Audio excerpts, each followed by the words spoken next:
풀었지? 아니요. 해야 돼. 풀었지? 그 노직은 잘 만났습니까? 푼 거 맞지? 저번 주 우리 노직 이론 했잖아요. 수능 특강 보시면 자유주의 사상가인 노직이 어떤 합리적 결정을 할지 거기에 대한 수능 특강 지문이 있었습니다. 자, 오늘은 뭘 할 거냐? 오늘은 두 가지 테마를 해볼게요. 독서 지문에서는. 그래서 공공선택 이론이라는 게 올해 수능 특강에 있네요. 순서대로 나가고 있어요. 수능 특강 지문 순서대로. 공공선택 이론 오늘 두 가지 관련된 지문 볼 건데 하나는 재작년에 나왔던 교육청 고3 모의고사에 공공선택론 나왔어요. 완전 동일한 내용이고요.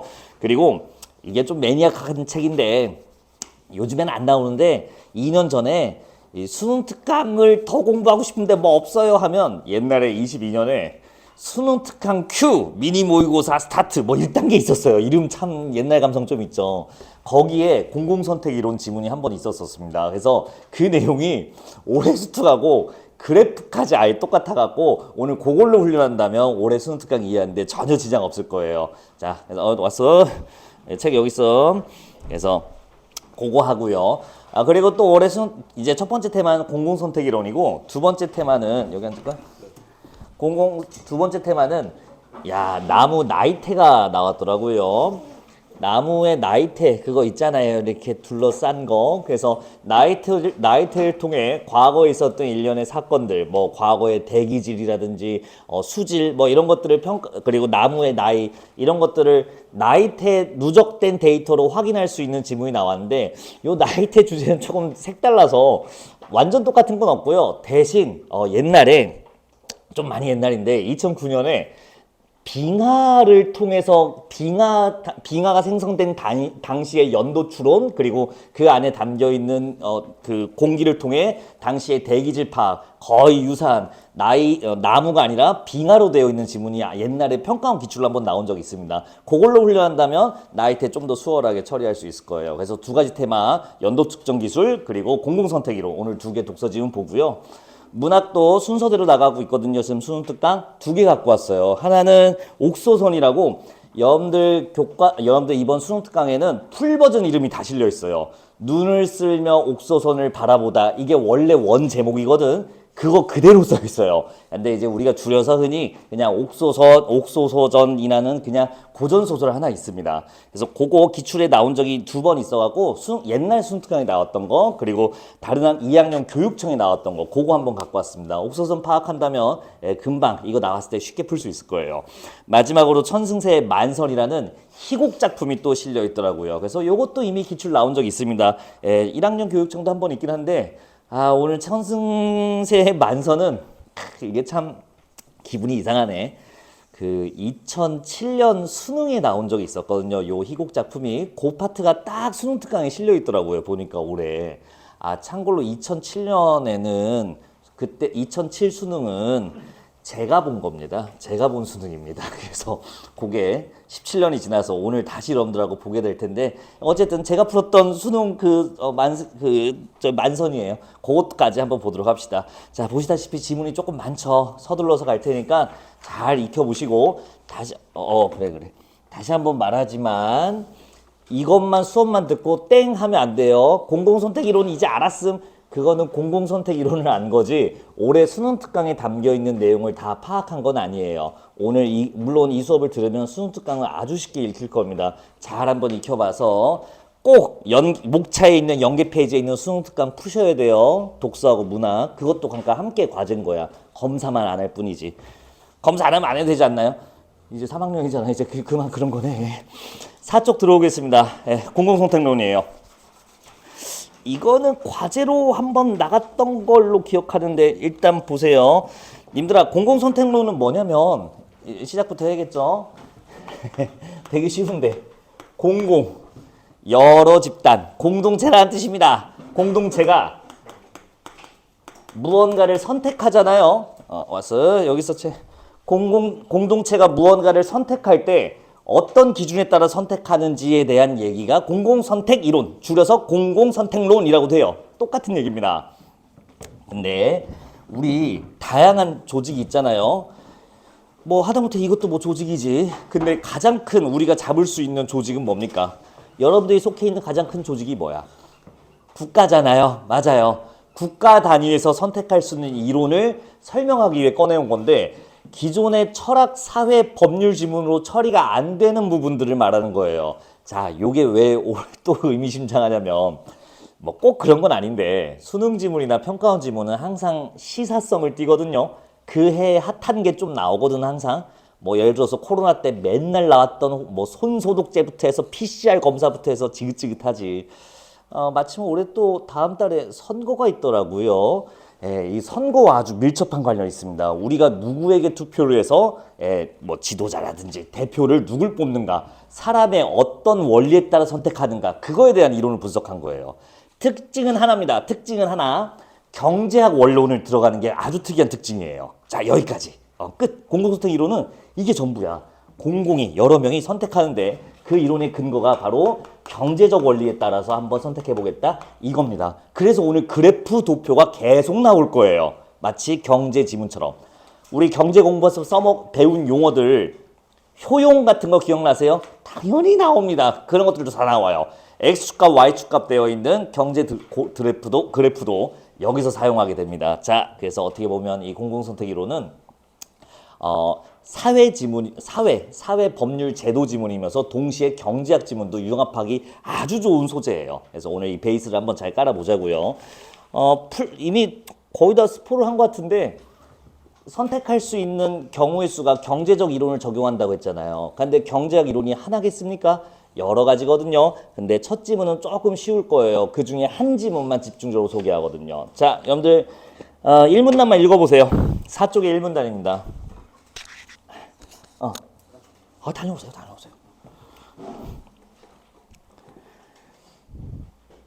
됐지?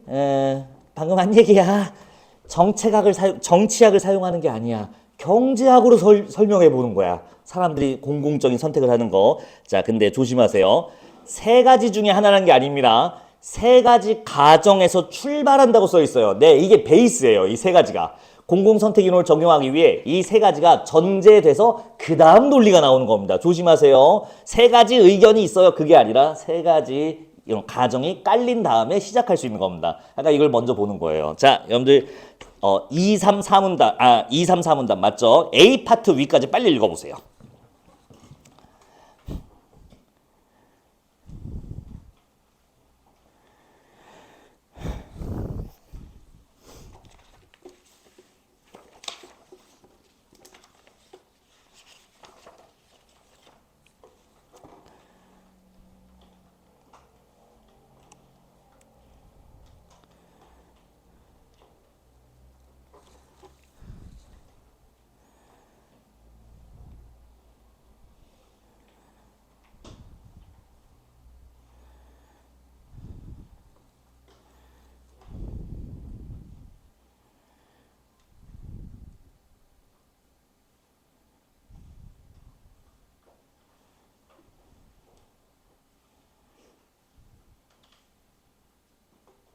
다 읽었죠?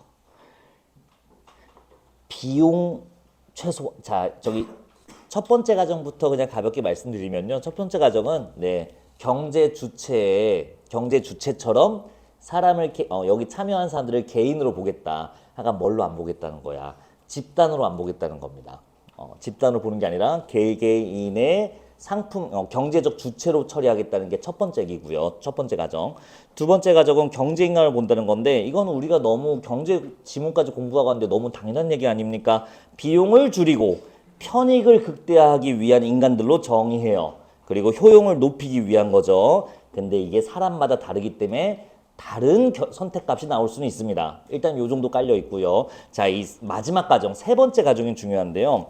세 번째 가정은 어디 보시냐면요. 여기 보세요. 위에서 두 번째 줄이요. 정치적 활동 역시 찾으셨나요? 우리 4문단이에요. 마지막 가정 거기 4문단의 두 번째 줄. 정치적 활동 역시 교환 행위로 본다. 그러니까 우리는 시장에서 경제적 활동을 할 때 교환을 하잖아요. 우리가 뭐 돈을 주면 물건을 받는다든지 수강료를 내면 교육 서비스를 받는다든지 이런 식으로 재화가 거래가 이루어지는 게 경제학 원리인데 정치도 이거하고 똑같다고 보는 겁니다. 그래서 누구를 공급자로 볼 거냐, 누구를 수요자로 볼 거냐에 대한 언급이 있는데 여기 명확하게 써 있어요. 볼까요? 이 관점에서 정치는 정치 시장이야. 정치인은 재화 용역에 나왔죠? 정치인이 공급자로 취급합니다. 그리고 하나 더, 유권자. 네, 님들이요. 뭐 생일 지나신 분은 올해 님들이요. 유권자는 수요자로 해석한대요. 자, 그럼 우리 경제학 원리를 한번 떠올려 봐봐요. 공급과 수요는 어느 정도 생산되고 어느 정도 사요. 두 지점이 만나는 지점에서 형성되지 않습니까? 팔려는 양과 살려는 양이 만났을 때 거기가 최적 가격이라고 하는데 마찬가지예요. 자, 쉽게 생각해봐. 우리가 유권자라면 우리가 원하는 여러 가지 정치적 활동, 정치적 정책들이 있겠죠. 뭐 예를 들어서 입시제도 철폐, 대학 평준화, 서울대와 공주대가 똑같아지는 뭐 이런 아무도 원하지 않죠. 원하나? 그래서 그렇게 원하는 수요가 있을 것이고 그러면 정치인들은 어떻게 한다는 거야?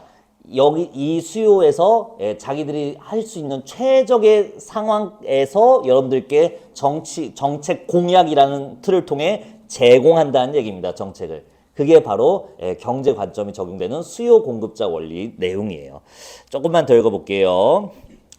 경제시장에서 사람들은 교환을 통해 이익을 얻을 수 있다고 판단한 경우에만 거래에 참여한다. 네, 이건 똑같아요. 정치시장도 이와 마찬가지인데 자, 요거 한번 볼래요? 다른 게 있어요. 그런데 기존의 경제학과 관점과 달리 거래의 결과가 거래 당사자들뿐만 아니라 거래에 참여하지 않은 사람들한테도 영향을 미친다. 이게 바로 이 공공성택론이 경제학과 다른 딱 하나입니다. 올해 수특 지문 주제이기도 해요. 이게 다름으로써 뭐가 생기냐? 경제학에서는 나타나지 않는 새로운 사회적 비용이 발생해 버려요. 무슨 소리냐? 자, 나는 예를 들어서 대학 평준화를 창선화하지 않아. 난 서울대와 공주대가 자, 공주대를 비하하는 게 아닙니다. 서울대와 공주대가 나는 같지 않았으면 좋겠어라고 했는데 여러 가지 뭐 투표라든지 상황을 통해 정치적 활동을 통해 똑같아졌다 칩시다. 그럼 난 내가 원하지 않지만 그 사회의 그 정책 결정에 따라야 되죠. 그럼 나는 손해야 이득이야? 손해지. 설령 내가 그 투표에 참여하지 않았다고 하더라도 나는 마이너스가 생기죠. 반대의 경우도 생깁니다. 나는 원하는데 뭐 여러 가지 이유 때문에 참여를 못할 수도 있어. 근데 내가 원하는 대로 됐어. 그러면 내가 이익이 생기기도 하죠. 아, 경제학과 달라요. 경제 주체는 이 시장에 참여함으로써 손해와 이익이 생기는데 이 공동선택론에서는 정치적 영역이기 때문에 참여하지 않은, 즉 희망하지 않은 것도 다 적용받기 때문에 의도치 않은 비용과 이익이 생길 수도 있다. 이게 바로 공공선택론의 특징입니다. 자, 다 됐어요. 이제 두 짐은 요 론으로 다 끝나버려요. 이해되셨죠? 여러분들 나머지 다 읽어보시고요. 별거 없어요. 뒤에 부분은 왜 갖고 왔냐면 그 뷰캐넌 때문에 갖고 왔거든요. 올해 수특에 뷰캐넌하고 털리게 그 그래프가 나왔어요. 그래서 뷰캐넌 아저씨가 어떤 생각 가지고 있는 사람인지 한번 보시라고 헌법적 절차에 대한 내용이 있습니다. 자, 마저 읽으시고 뒤에 문제 네 문제 준비되어 있어요. 안 어렵습니다. 솔직히 말하면 쉬워요. 교육청 문제였어요. 4개 푸는데 6분 드릴게요. 풀고 얘기합시다. 네, 다녀오세요.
이상한데? 아이 야, 왜 그래? 다시 풀어봐. 야, 그거는 방금 내가 대놓고 얘기해. 그걸 모르면 어떡해? 다르다고. 다르다고. 아, 화장실 갔다 왔나? 아, 아이고, 아이고. 별거 아니야.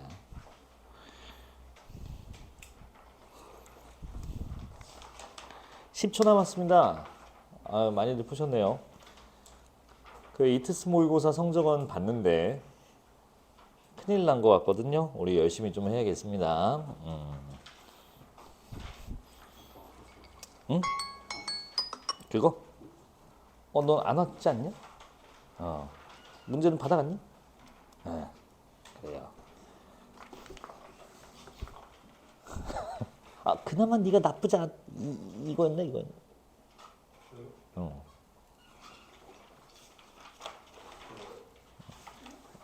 아니에요. 아, 너 미음씨구나. 누구였지? 누가 괜찮게 봤는데. 같이 봅시다.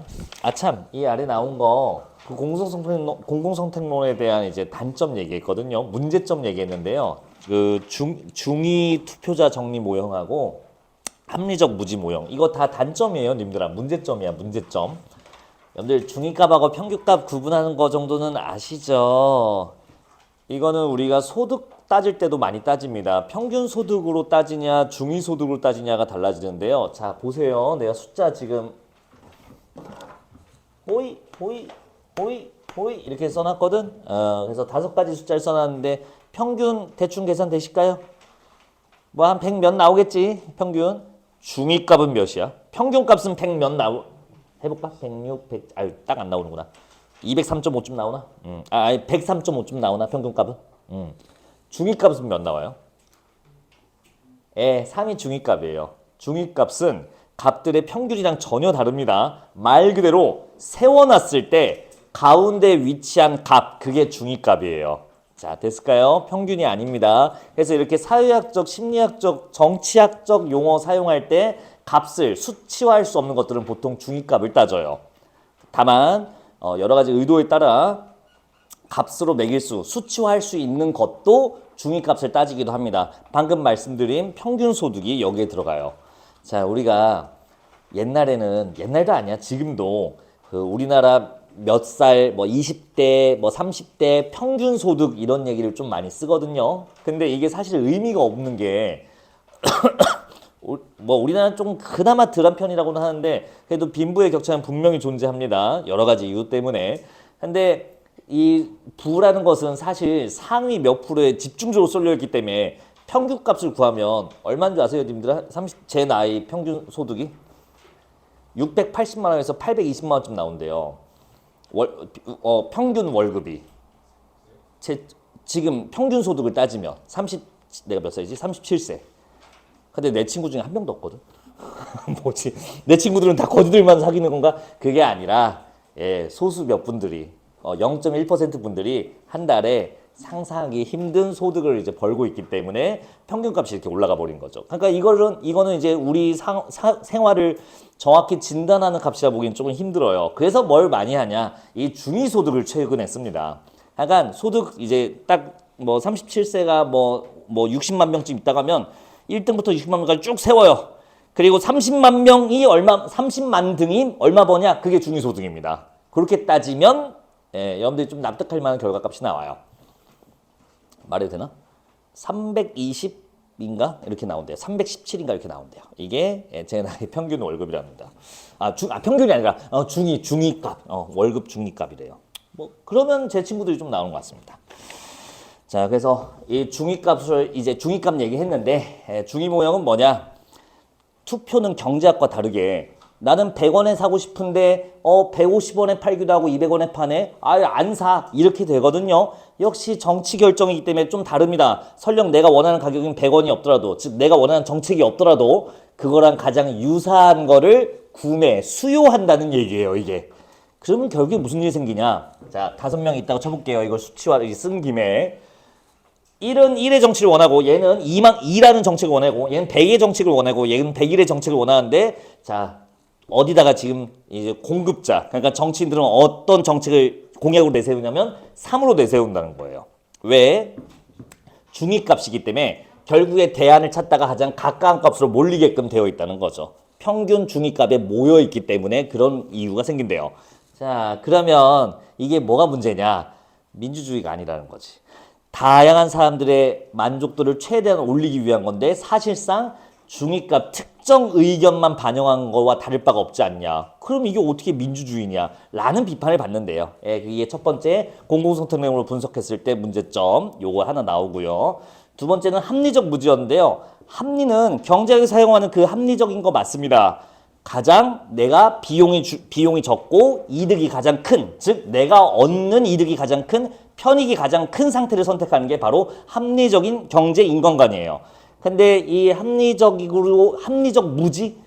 무지는 뭐냐면 여기 나와 있죠. 모르는 건데 정확히는 내가 이 정책 활동을 투표를 하거나 뭔가 정책을 선택하기 위해 알아봐야 되거든. 시간을 써야 돼요. 뭐 상황에 봐서 뭐 비용도 쓸 수 있겠죠. 다른 비용도. 어쨌든 기본적으로 시간을 사용하기 때문에 내가 들리는 시간보다 내가 얻는 게 별로 안 크네. 이 정책을 통해. 아니 그러면 내가 그냥 아예 무관심한 게 오히려 편익이 더 크겠군. 그래서 이게 합리적 무지라는 부작용이 나오게 돼버립니다.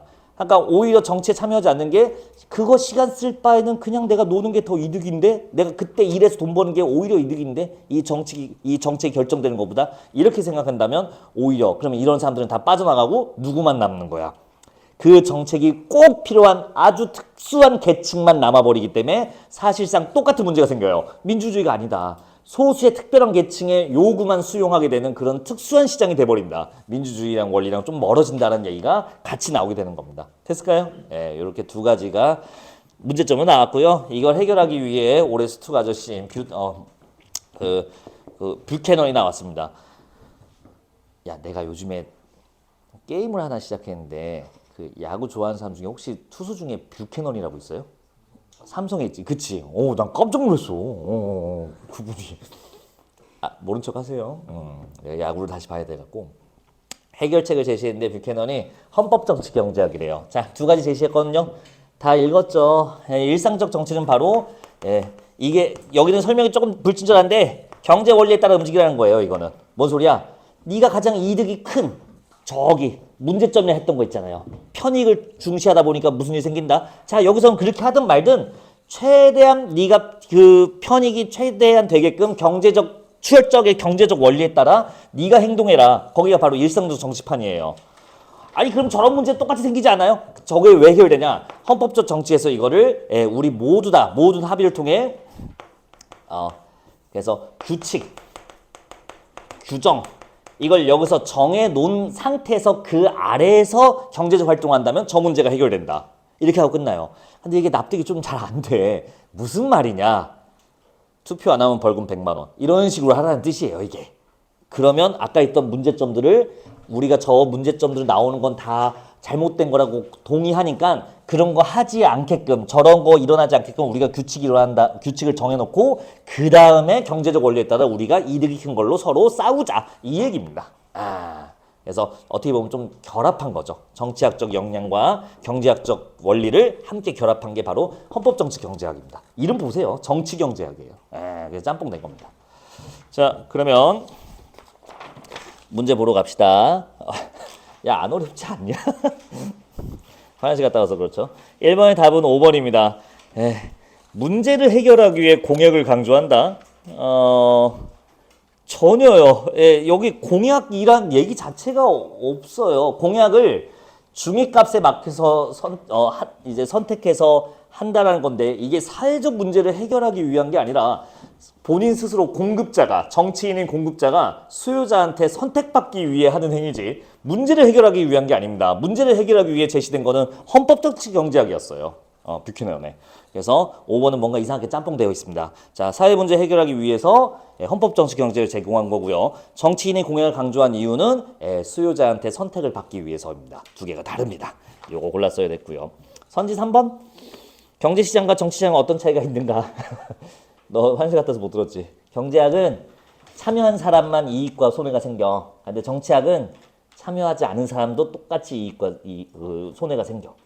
그런 거야. 패스. 2번 문제 보겠습니다. 공공성통에 대한 보기 어려운 내용인데 자 일단 답은 2번. 아니 너무 쉽다. 2번. 세 가지 가정 떠올린다면 쉽게 나올 겁니다. 국가가 주체가 되는 게 아니라 다 개인으로 보는 거야. 이걸 국가라는 단위가 주체가 돼서 선택하는 거다 해버리면 아예 다른 사회 이론을 갖고 와야 돼요. 공공선택 이론은 아까도 말씀드렸지만 철저한 경제 원리에 따라 즉 개인 하나하나가 경제적 주체라는 가정에서 출발하기 때문에 이건 말도 안 되는 소리죠. 2번 골라주시면 되고요. 선지 1번 이거 갸우뚱한 사람 있는 것 같은데 효용이 왜 정치인 주관 판단이 나와요? 여러분들 효용은요 수요자만 생기는 건가? 경제시장 생각해봐요. 물건을 구매하는 소비자만 만족감이 생겨요? 아니지. 물건을 공급하는 즉 판매하는 사장님도 자기한테 최대한 만족감이 크게끔 물건을 팔겠지. 효용값은 당연히 소비자만 수요자만 생기는 게 아닙니다. 공급자 즉 이 지문에서는 정치인도 당연히 효용이 발생해요. 1번은 여러분들이 경제 원리를 안다면 당연한 얘기를 하고 있어라고 하고 넘어가야 돼요.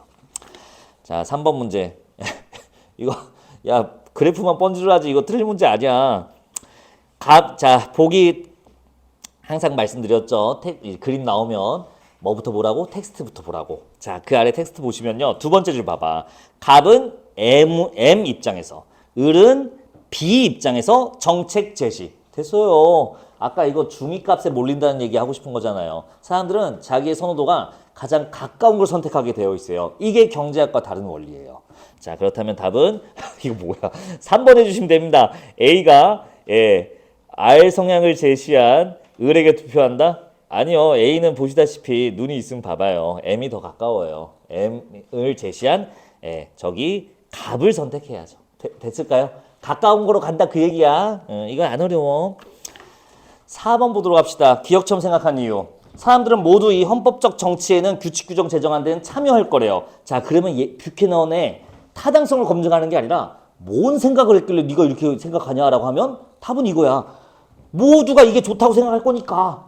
다시 규칙과 규정을 제정하는 게 헌법적 정치. 그 아래서 이제 경제적 원리에 따라 서로 정책과 수요를 결정하는 일상적 정치. 근데 사람들은 모두 다 여기다 참여하게 될 거래요. 다 편익을 얻을 거라고. 이유는 이렇게 공정한 규칙과 규정을 제정하면 결국엔 나한테 이득이 될 거라는 사람들이 그런 생각을 할 테니까 네 이렇게 될 거다라고 뷰캐넌이 생각한 건데 그냥 틀린 사람 너무 어렵게 생각한 거 아니야? 3번이에요 3번. 그래서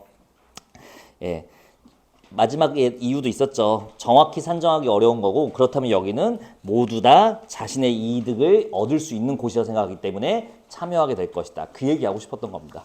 자 3번 해주시고요. 이제 넘어갑시다. 예 다녀오세요. 자 다음 장은 미리 말씀드릴게요. 그 11쪽 잠깐 볼래요?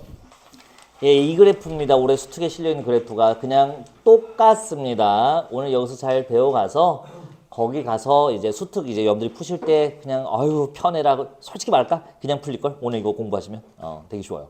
그래서 이거 잘 그래프 어떻게 작동하는지 보면 되는데 안 어려워. 우리가 배웠던 수요 공급 이런 거에 비하면 너무 쉬워요. 너무 쉬워요. 자 그리고 내가 저기 지문 오류가 하나 있어. 그 8쪽으로 오셔서 2문단 오시면 두 번째 줄 중간에 그림과 같이라고 되어 있는데 아무리 봐도 그림이 안 보여요. 어디 갔냐면 6번 문제에 있어요. 얘예요. 얘야. 자, 2문단 그림이 1, 2 왔어. 쏘리. 자, 풀어볼까요?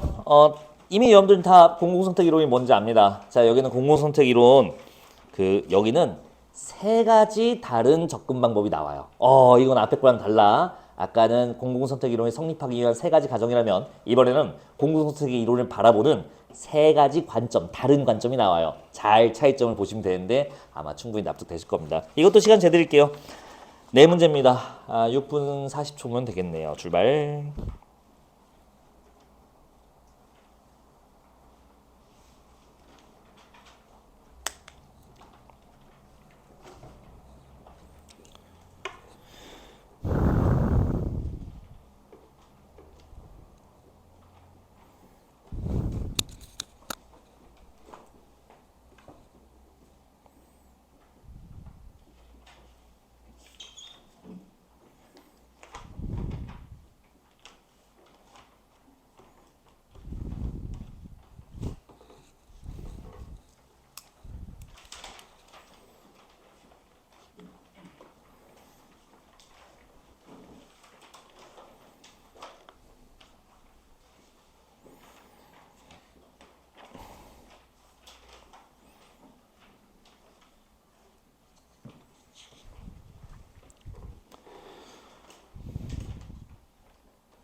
왔어.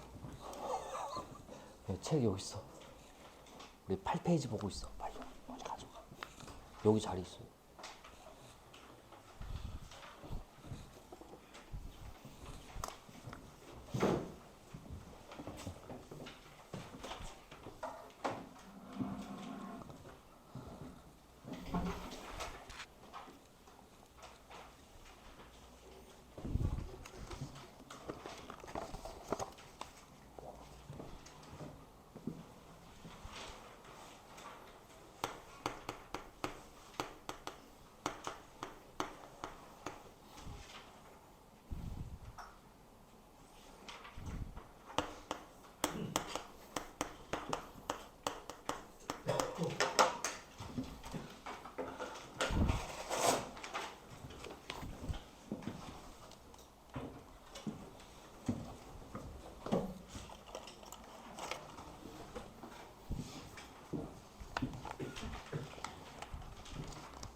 잘했습니다.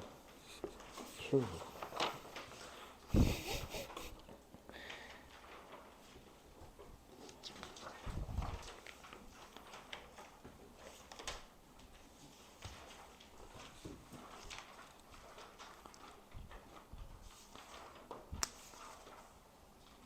이야, 무슨 2분 40초 만에 풀었어. 아니구나. 3분 만에 풀었구나.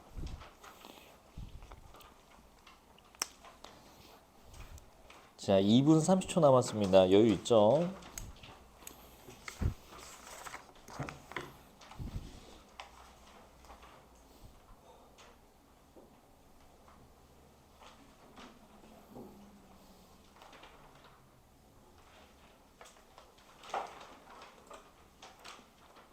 승우야, 이투스 모의고사 1등급이 나왔는데 평소에는 그 호구더니만 이번 이투스를 잘 본 비결이 좀 있을까요?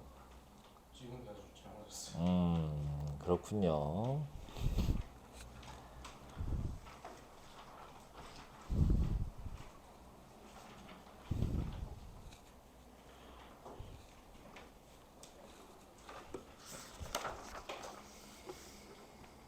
야, 이해했으면 뒤에 거 풀고 있어봐. 아, 너 처음에 없었지? 그건 뭐냐면 올해 특히 그 나무 나이테를 통해서 시대의 연륜 측정법 나왔단 말이야. 근데 이거는 옛날에 나왔던 평가로 나왔던 빙하로 연대 측정법이야. 나무 나이테가 아니라. 요거 한번 해보자고. 한번 봐봐.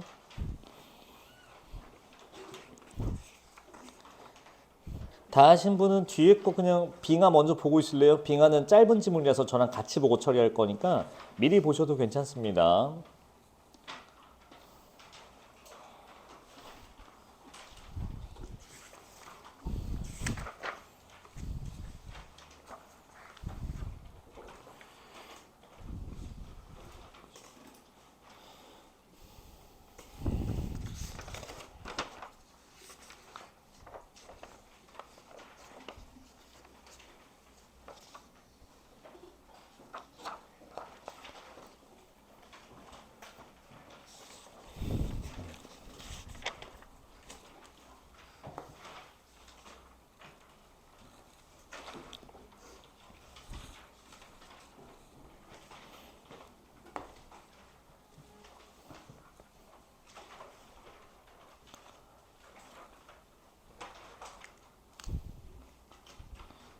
(20초) 남았습니다.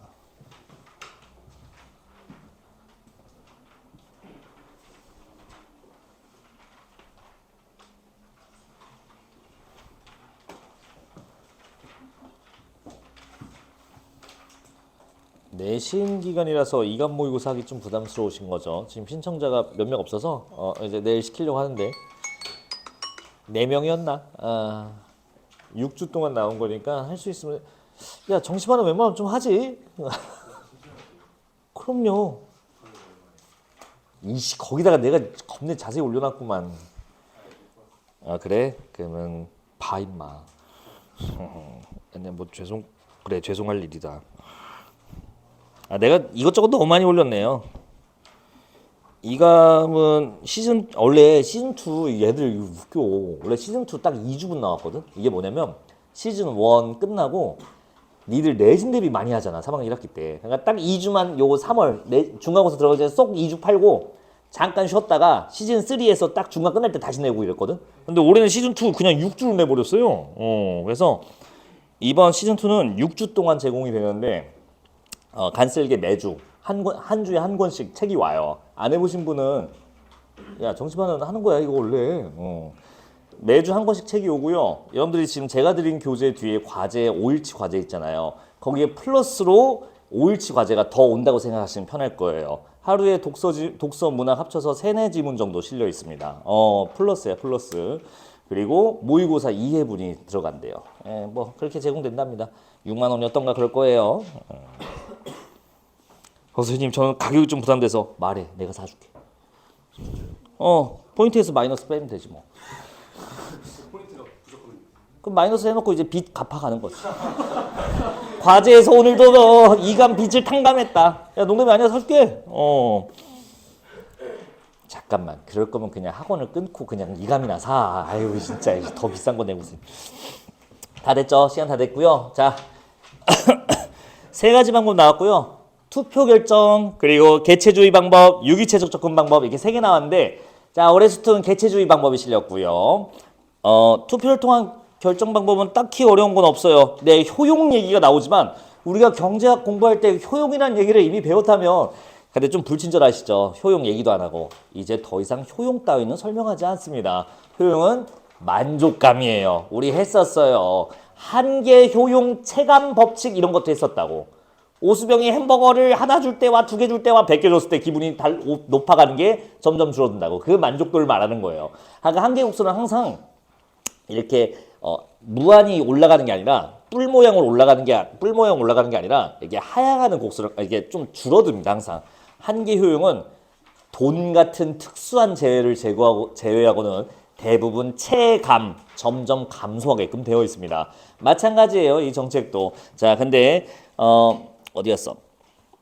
예, 그 다수결 투표에 따라 그 소득 이제 승리자는 효용이 커지고 정책에서 패배한 사람들은 효용이 떨어진다라는 당연한 얘기하고 앉아 있습니다. 그거였고요.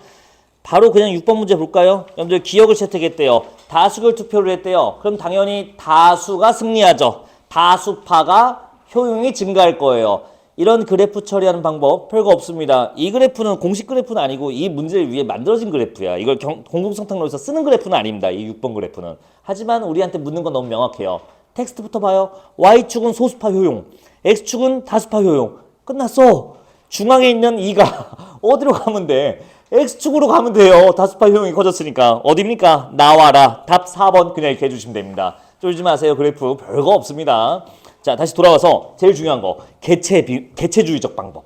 여기서는 이제 바로 공공선택 이론에서만 존재하는 아까 처음 봤었죠. 경제학과 다르기 때문에 적용되는 원리 때문에 나타나는 독특한 비용이 2개 있습니다. 자, 2개였어요. 결정비용, 외부비용.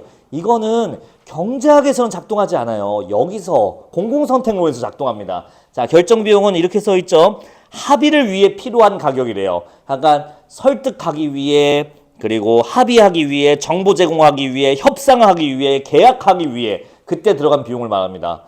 아니 협상할 때 그냥 말만 잘하면 되지 않나요? 설마 이쯤 됐는데 비용을 설마 돈으로만 생각하는 거 아니죠? 시간, 노력 다 비용입니다. 시간이 들어요. 네, 정치적 합의를 위해서는 무언가 결정하기 위해서는 꽤 많은 시간과 노동력, 에너지가 소비됩니다. 그런 것들로 소모되는 게 결정 비용이래요. 이건 별로 안 중요해요. 이놈이 중요해요. 이놈. 외부 비용이요. 자, 니은 밑줄 봐봐요. 이미 쳐져 있죠. 니은 밑줄. 개인의 의사와 관계없이 어느 특정한 활동에 참여하도록 강요당한 경우 그 개인에게 발생한 비용. 여러분들 이렇게 쓰니까 좀 헷갈린데요. 어느 특정한 활동이 뭐야? 내가 지지하지 않았지만, 내가 원하지 않았지만 결정되어서 따라야 하는 정책. 그게 바로 이 어느 특정한 활동이에요. 그렇게 생각하면 이 외부 비용이 이해되실 겁니다. 나는 원하지 않는 제도인데, 그래서 나는 그거에다 투표 안 했는데, 그게 다수결에서 그게 선택이 됐어. 으잉? 그럼 나는 그걸 따라야 돼. 공공 선택 이론이니까. 공공이 선택한 거니까. 그럼 나는 그로 인해서 뭐 정신적 피로도 당연히 포함되고요. 아니면 물리적으로 손해가 올 수도 있고요. 이런 것들 모두 다 비용이라고 처리되죠. 이렇게 생겨버린다. 즉 사회적으로 불만이 생길 수 있다. 이렇게 표현한 겁니다. 됐죠? 그러면 이 외부 비용, 결정 비용 둘 다 줄여야 맞는 거지. 그러니까 두 개를 그냥 합쳐버리죠. 이거를 정치적 뭔 비용이냐? 그냥 정치적 비용이구나. 이거를 줄이기 위한 게 바로 공공선택론에서 해야 되는 정책 중에 하나인 겁니다. 정치적 비용을 줄여야 돼요. 자, 근데 줄이는 방법은 오래 안 실려 이름이 좀 매서우신데 미국 경제학자 에로의 글이 같이 실려 있어요. 수특에. 이건 또 나중에 볼게요. 이 사람이 이걸 어떻게 줄이기 위한 건지 얘기하는데 이 사람은 커뮤니케이션을 말해요. 사실 이 지문도 교육청 지문에 따로 에로라는 올해 수특에 있는 아저씨 지문도 사실 딴 기출도 있는데 너무 쉬워가지고 그냥 안 갖고 왔어요. 말로 때울게요. 그 사람은 이 정치적 비용을 줄이기 위해 커뮤니케이션, 소통의 중시 이렇게 갑니다. 그래서 인터넷 통신의 발달로 이런 비용들을 확 줄일 수 있다. 특히 결정 비용은 점점 줄고 있죠. 우리가 옛날에 투표했을 때 들었던 노동력 비용에 비하면 요즘 전자화가 많이 됐잖아요. 제법 많이 줄어들었죠. 무언가 결정하기 위해. 이번 그 국회의원 선거 뭐 전자로 하나요? 아니요. 물론 그런 의원 선거나 대통령 선거는 아직 종이로 하지만 아파트 주민 투표 요즘 뭘로 해요? 반상회 다 모여갖고 자 거수 이렇게 안 하잖아. 저 때는 이랬어요. 반상회 때 가면 이제 반상회 어디서 하는지 아세요? 각 당번이 있어요. 매 주마다 한 집씩 돌아가면서 선정돼요. 그럼 그 집에 모여요. 그 동 사람들이 3, 40명 바글바글 문 밖까지 이렇게 서 있어요. 그리고 뭐 중요한 결정한 날 다 와요. 그래서 거수를 해요. 저요 나 안 셌어 막 이러고 있어요. 진짜 아비규환이 따로 없는데 저는 이제 아파트에 이제 집을 나온 다음에 대학교 가서 독립한 다음에 아파트를 한 번도 안 살아봤어요. 그렇게 살다가 최근에 한 번 살아봤거든요. 그랬더니 나보고 이제 문자가 오더라고요. 여기 가입하래. 가입했어. 여러분들은 이제 아직 세대주가 아니까 모르죠. 그러면 아파트에서 결정할 일을 이제 반상회가 아니야. 딱 줘. 그리고 이제 딱 해서 거기서 선택해서 클릭하면 딱 내 투표가 돼. 요즘 이렇게 결정하더라 아파트 일. 나중에 세대주 되면 알 거예요. 자, 그래서 이런 비용을 줄이고자 하는데 커뮤니케이션, 통신 발달 이런 얘기를 하고 그리고 그 아저씨는 수특에 좀 더 보시면 알 텐데 5가지 정도 제시하거든요. 결국엔 뭐냐? 좀 소통 좀 해라. 뭐 이런 얘기입니다. 다만 완벽하게 줄일 수는 없다 이런 얘기는 해요.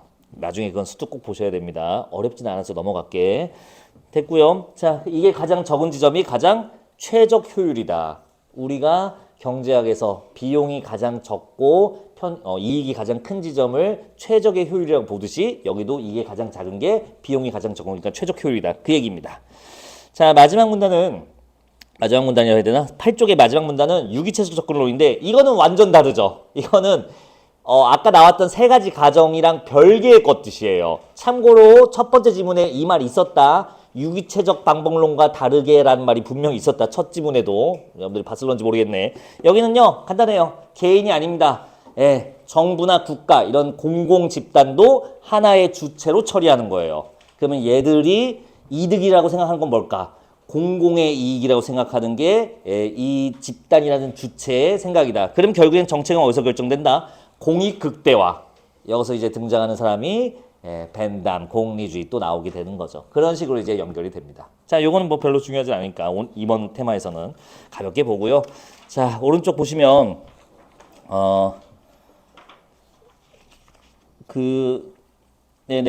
됐습니다. 요것도 뭐 별거 없죠. 넘어갑시다. 문제 풀러 갈게요. 자, 5번 답 3번 이런 건 안 할게요. 유용성 폐해. 폐해는 앞지문이에요. 여기 없어. 이거 아니야. 폐해 없어요. 패스. 자, 6번 했고 7번. 아유, 이거 뭐야. 외부 비용. 이거 결정 비용 합친 게 정치적 비용이다. 그러면 둘 중에 하나가 올라가면 당연히 정치적 비용이 올라가겠죠. 예, 답 5번 해주시면 됩니다. A, 그러니까 결정 비용이 올라가면 당연히 정치적 비용은 올라갑니다. 이게 뭐한 짓이야? 예, 바로 골라주시면 되고요. 나머지 잘 봐봐요. 자, 선지 1번은 상호 합의 비용 A 맞아. 선지 2번 보세요. 만장일치로 찬성한다. 그러면 뭐가 0이 되냐 이거야. 이거 올해 수특에 있습니다. 만장일치다. 뭐가 0이 돼? 외부 비용이 0이 되죠. 외부 비용 아까 내가 딱 찍어드렸잖아. 내가 지지하지 않은 정책인데 그게 시행되면서 내가 얻는 피해. 근데 모두 만장일치. 우리 모두 다 저거 하고 싶은데 그럼 그게 결정되면 손해보는 사람이 없죠. 외부 비용은 0이 될 수가 있어요. 이건 가능해요. 됐죠. 나머지도 여러분들이 충분히 처리할 수 있을 겁니다. 자, 8번 문제도 똑같습니다. 니은의 사례. 그러니까 아까 봤던 거죠. 3번입니다. 반대한 정책인데 결국에는 정책돼서 이씨 내가 세금 내야 돼. 이 사람이 손해라고 생각하겠죠. 외부 비용에 들어갑니다. 3번 답 나왔죠. 됐습니다. 여기까지고요. 이제 두 번째 테마 빙하를 통한 연대 축축. 이거 연대 추론을 할게요. 연대 측정법이라고 나왔어요. 연대 측정법. 나이테로 그 시대에 나이가 몇 년 먹었는지 측정하는 방법이 뭘까 하는데 조금 더 어려워요. 이번 수특은 탄소 측정법도 나오고 여러 가지 나오는데 뭐뭐 갖고 올까 하다가 그래도 이게 요거 풀고 읽으시면 거의 메커니즘이 비슷해서 글의 구조도 거의 비슷해서 요거 한번 갖고 와봤습니다. 2009년 평가원 9평이고요. 이건 끊어서 가보자. 이거 그냥 뭐 고민할 문제는 아니야. 갖고 놀 문제니까 차근차근 갈게요. 자, 요즘에 맨날 테마 수업하다 보니까 글의 구조 이런 얘기 거의 안 하잖아. 근데 평가원 지문 나올 때는 글 구조 얘기 좀 할게요. 시작할 때 항상 뭔 얘기 하겠어. 1문단에서 좀 읽을 것 좀 찾아봐라. 1문단에서 뭔 얘기 할지 항상 눈치채라. 평가원 지문이니까 해볼게. 1문단 세 줄이네요. 읽어보세요. 뭔 얘기 할까요?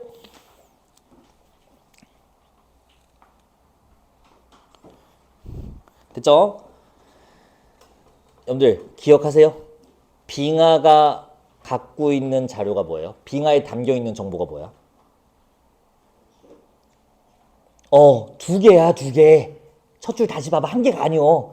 대기 성분, 기온 변화, 이 두 가지 데이터 값이 있다는 겁니다. 그럼 우리는 준비를 해야 돼요. 뒤에 읽으러 가면서. 평가원 지문은 내가 좋아하는 이유가 이거예요. 완결성을 갖추고 있기 때문에 처음에 한 얘기는 반드시 합니다. 처음에 하겠다는 얘기는 반드시 해요. 그리고 딴 얘기 안 해요. 항상 이 얘기만 합니다. 자, 이 지문에서 할 얘기 첫 번째, 대기 성분, 기온 변화가 빙하 속에 있다. 이 얘기고요.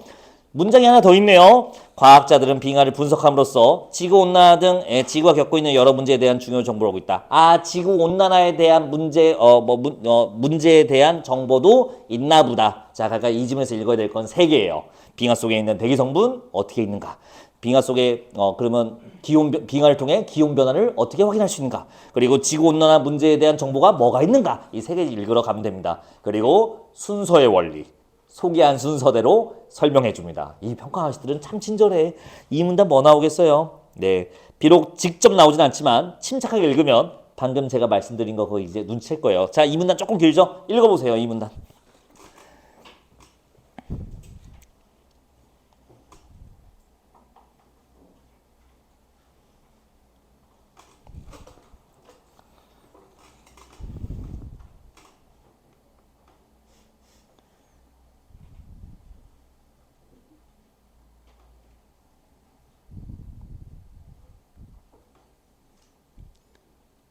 양지구 출신들, 양지구 출신, 뭔가 익숙한 기술이 있지 않아? 이 문단 읽었어 지금 빙하? 아이, 빙하 했지? 아이야, 이거 빙하 속에 이 기체 있디야.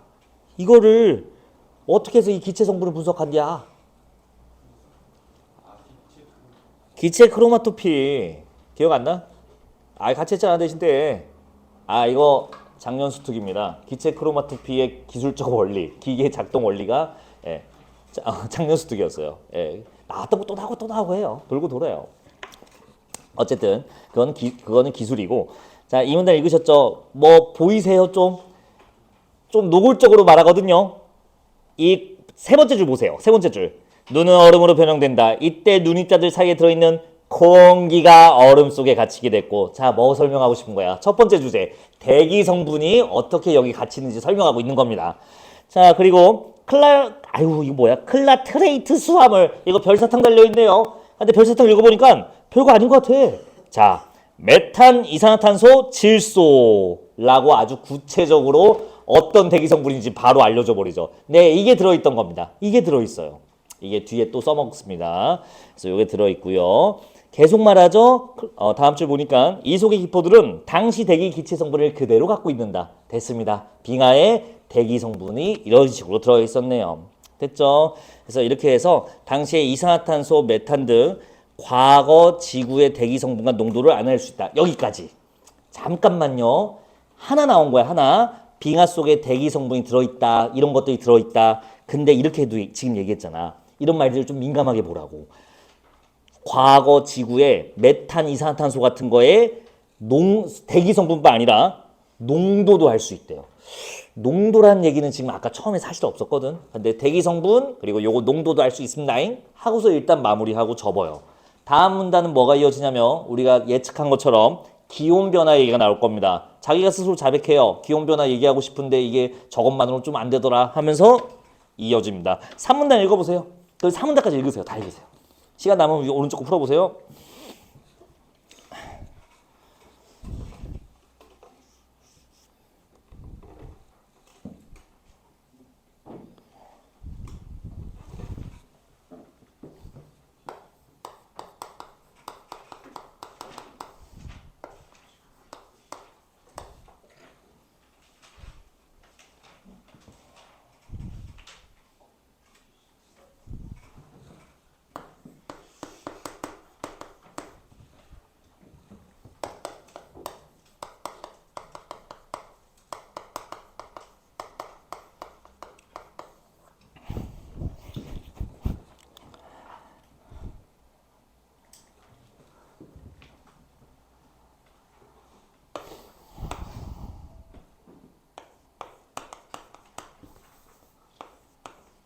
야, 메탄 부호가 어떻게 되냐?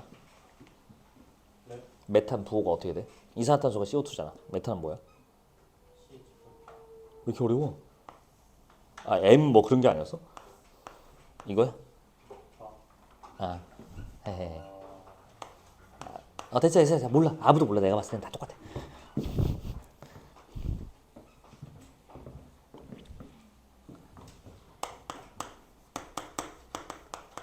다 읽었나요? 이 얘기예요. 과학 지문이니까 빠지면 섭섭하죠. 이 문단은 대기 성분이 빙하에 갇히는 과정이 나와 있다면 아유 이 집착에 가깝다니까. 과학 지문은 항상 과정하고 관계야. 과정 설명했으니까 이제 관계 얘기하겠답니다. 관계 두 개 줬어요.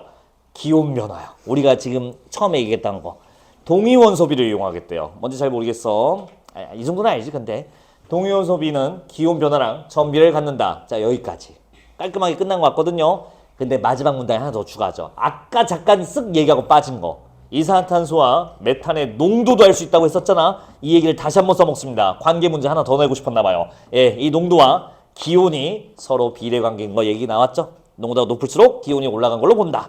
됐습니다. 그리고 이걸로 지구온난화 요즘 농도 비교해봤을 때 요즘 농도가 참 높다. 지구온난화 심각하다라는 것도 정보도 담고 있다. 하면서 이제 이 글이 깔끔하게 마무리됩니다. 완결성을 잘 갖춘 글이에요. 자, 9번 문제 보도록 하겠습니다. 표제와 부제. 표제, 부제는 표제든 부제든 뭐 당할 거 없습니다. 이 글의 내용을 다 함의하고 있어야 돼요. 이 글의 주제를 다 담고 있어야 되고 맞는 말 찾냐 틀린 말 찾냐가 아니야. 이거는 맞는 말도 있어. 근데 답이 아닌 이유는 주제 찾기이기 때문에 전부 다 포괄할 수 있는 주제를 담고 있어야 돼요. 답 안 푸신 분도 있으니까 천천히 보자. 선지 1번 봐봐요. 남극 빙하의 가치. 빙하가 가치가 있대. 뭔지 모르니까 기후변화를 기록하고 있어요. 됐어요. 답 1번 해주시면 되겠죠. 고를 거 없습니다. 딴 거. 뭐 예를 들면 선지 2번 같은 거 어때요? 남극 빙하 이야기, 지구온난화와 환경오염 심각합니다. 이거는 이 사람이 이 지문에서 얘기하고 싶은 세 가지 중에 하나에 불과하지. 대기성분 과정과 기온변화 상관관계 그거를 담고 있지는 못해요. 2번은 좀 어색하고 나머지도 뭐 별 가치 없습니다. 자, 10번 문제가 오답률이 제일 높습니다. 이거 한번 해보세요. 야, 손가락 해봐. 뭐 골랐어? 지호야 이거 먹으러 왔어 10번. 자네도 해봐. 아직 풀어야지. 지금 풀어야지. 얼른 풀어봐. 지호야 너 최지호 너. 이거 왜 이렇게 오답률이 낮지?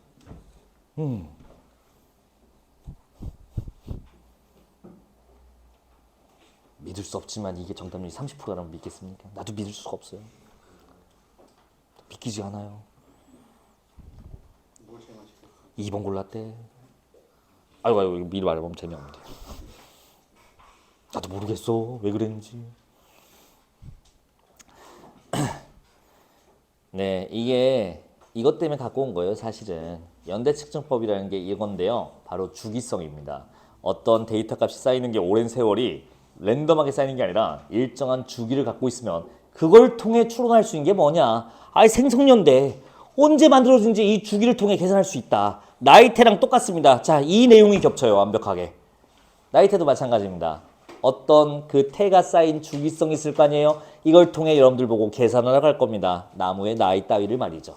그래서 여러분들 10번 문제 다 1번이에요. 주기성을 간다는 거는 시대를 추측할 수 있다는 거죠. 그래서 생성연대 추측이 가능하다. 1번 해주시면 됩니다. 자, 뭐 11번이 3점짜리 문제긴 한데 글쎄 여러분들이 여태까지 훈련해 온 게 있는데 이 정도 관계를 틀릴까 싶네. 그냥 이거거든요. 다 고르세요 그냥. 골라보세요. 관계 문제야 전형적인. 우리는 정말 수많은 어려운 고난도 뚫고 왔는데 이 정도에 틀리면 안 돼. 경호야.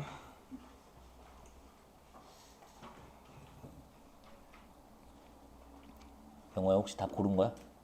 잘했어.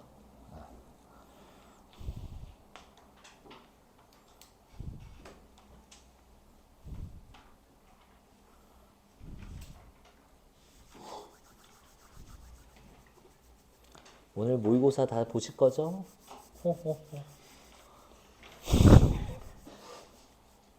왜 다 웃으세요? 어디 가게? 아니 봐야지. 저번 주 안 봤잖아 일요일 날. 쉬었잖아. 이투수 따위 본다고. 오늘은 바탕 모의고사 준비했거든요. 보고 가.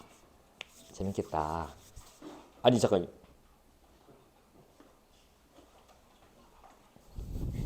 여러분들의 지식의 바탕이 될 수 있는 그런 모의고사를 준비했거든요. 그래서 편하게 보시면 될 것 같아요. 집에 가서 풀지 말고 여기서 풀면 좋지 않을까? 너는 저번에 잘 봤으면서 또 보고 가. 저번 주 거는 등수 안 했어요. 그냥 예고 드린 바와 같이 이투스는 그래도 오수명이 돈 주고 사준 건데 그것까지 돈 주면 이중 복지가 될 것 같아서 저는 저번 주 거는 등수 안 매겼고요. 이번 주 거 봐, 승우야. 뭘 만족해. 만족하다 우리 문학 시간에 배웠지. 가득하여, 족, 더 이상 필요하지 않다. 너에게 성적이 더 이상 필요 없다는 뜻이야? 1등급이 더 이상 필요 없으신가? 아니지. 유지하는 게 더 중요하지요. 자, 다 됐을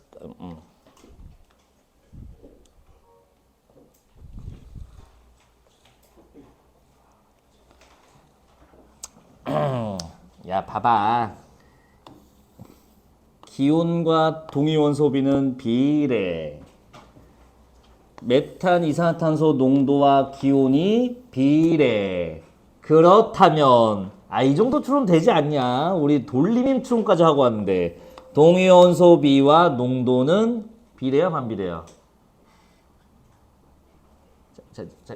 야 동위원 야 왜 헤매? 야 너 지금 읽고 그냥 넘어가길래 내가 시겁해갖고 동위원 소비가 올라가면 기온도 올라간대. 오케이? 비례하니까. 이산화탄소 농도가 올라가면 기온도 올라간 거래. 오케이? 야 그럼 동위원 소비가 올라간 거면 커진 값이면 이산화탄소 농도는 어떻게 된 거야? 비례 올라간 거야 떨어진 거야? 끝난 거 같은데? 너 설마 텍스트 안 읽은 거 아니지? 야 검은 띠가 뭐가 증가한 거래? 저기 검은 띠 부분이. 뭔 농도 임마. 아니 저기 맞아. 동위원 소비가 증가한대요. 검은색 띠 부분이 동위원 소비가 증가한 부분이다. 그러면 그 부분은 이산화탄소 농도가 어떻다는 거야? 높다는 거잖아. 두 가지 각각 따로 설명했지만 사실 두 가지 나란히 보면 둘도 비례관계인 거 추론할 수 있죠. 답 4번이죠. 깜짝이야. 답 4번. 왜? 내려갈수록 이산화탄소 농도가 높아지는 게 아니라 저 검은색 부분일 때는 이산화탄소가 높아졌다가 검은색이 아닌 흰색 부분에서는 다시 이산화탄소 농도가 낮아진다. 이렇게 추론할 수 있겠죠. 됐을까요? 자, 비례관계 확인입니다. 4번 문제. 시대가 오랜 세월이 지났지만 변한 게 하나도 없습니다. 출제 원리는 2023년이나 2007년이나 9년이나 똑같습니다. 과정관계. 교과서가 바뀌지 않았기 때문에 그렇습니다. 교과서 이론이. 자, 독서는 이렇게 끝내보고요. 다시 한번 말하지만 수특 꼭 풀어야 돼. 이렇게만 하면 안 돼. 자, 문학 네 작품 있는데 네 작품이 아니라 두 작품인데 네 세트 있어요. 한 작품당 두 개씩 갖고 왔거든. 쥐는 늦게 와놓고 무슨 어디서 쉬는 시간 들이치고 있어. 야, 배틀 한번 하면 안 되냐? 고3 김봉수와 대결할 영광을 내가 선사해 주지. 아니, 수특 말고요. 뭔 수특이야? 아니야. 오버했고 미안하다. 순서대로 하자. 네. 07 수능이 거기 떡하니 있죠. 10분만 쉬었다 합시다.